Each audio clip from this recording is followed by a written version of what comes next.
Maxime Soutek. Le Zoom Echo, bonjour Axel de Tarlet. Bonjour Maxime.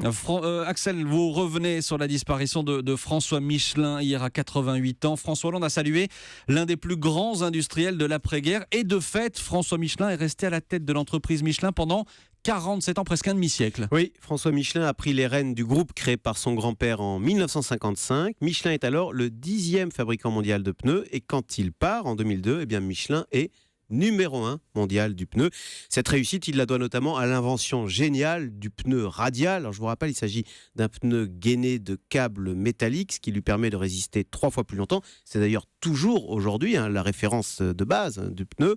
Alors, c'était tellement révolutionnaire à l'époque que Michelin, au début, figurez-vous, hésitait à commercialiser ce pneu parce qu'évidemment, si vous vendez un produit qui dure 3 fois plus longtemps, vous en vendez moins. Et forcément. Et voilà, du coup, c'est François Michelin qui, lui, au contraire, va très vite voir le potentiel extraordinaire de ces pneus qui vont permettre à Michelin de conquérir le monde entier. Aujourd'hui, Michelin est présent dans 170 pays, travaille pour tous les constructeurs de la planète. Michelin équipait même, figurez-vous, la navette spatiale américaine qui avait besoin de pneus très résistants. François Michelin qui était connu pour son côté paternaliste, parfois même jusqu'à l'excès. Oui, alors c'est vrai, il y avait des maternités Michelin, des crèches Michelin, des logements Michelin, le club de rugby, l'ASM, là, qui va jouer samedi la finale de la Coupe d'Europe. L'ASM est toujours aux couleurs du bibendum Michelin, jaune et bleu. Mais effectivement, d'un autre côté, François Michelin, il ne s'en cachait pas, avait des relations très difficiles avec les syndicats, qu'il n'aimait pas beaucoup. Pour lui, les lois du travail étaient, je cite, d'inspiration marxiste. Et en 1968, il claque la porte de l'ancêtre du MEDEF, le CNPF, parce qu'il est contre les accords de Grenelle sur les hausses de salaire. Et est-ce que Michelin a gardé cette fibre paternaliste ou est-ce que l'entreprise s'est,